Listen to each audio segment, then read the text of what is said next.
بسم الله الرحمن الرحيم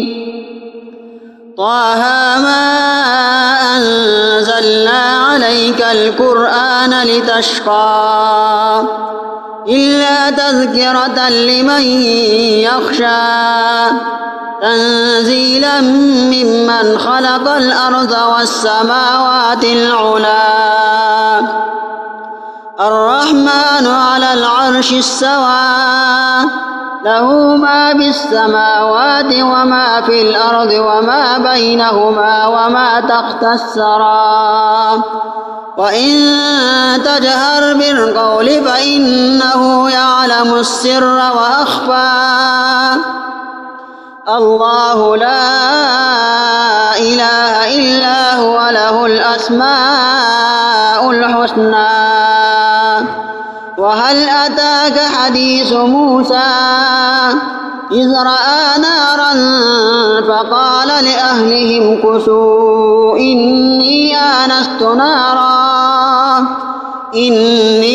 آنست نارا لعلي آتيكم منها بقبس أو أجد على النار هدى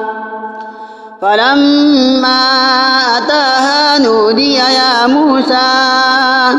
إني أنا ربك فاخلع عليك إنك بالوادي المقدس طوى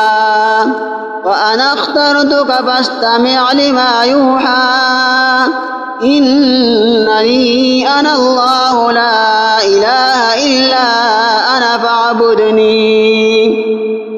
وأقم الصلاة لذكري إن الساعة آتية أكاد أخفيها لتجزى كل نفس بما تسعى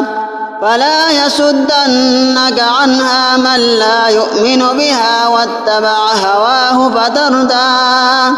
وما تلك بيمينك يا موسى قال هي عصاي أتوكأ عليها وأهش بها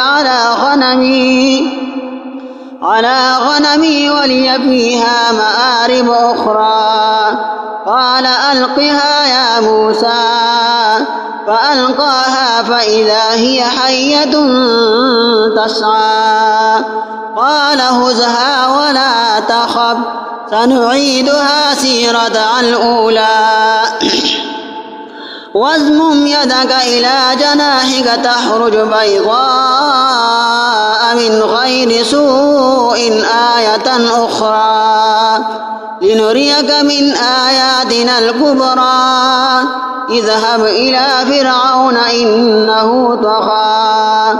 قال رب اشرح لي صدري ويسر لي أمري واحلل عقدة من لساني يفقه قولي واجعل لي وزيرا من أهلي هارون أخي أشدد به أزري وأشرك به أمري كي نسبحك كثيرا ونذكرك كثيرا صدق الله العظيم.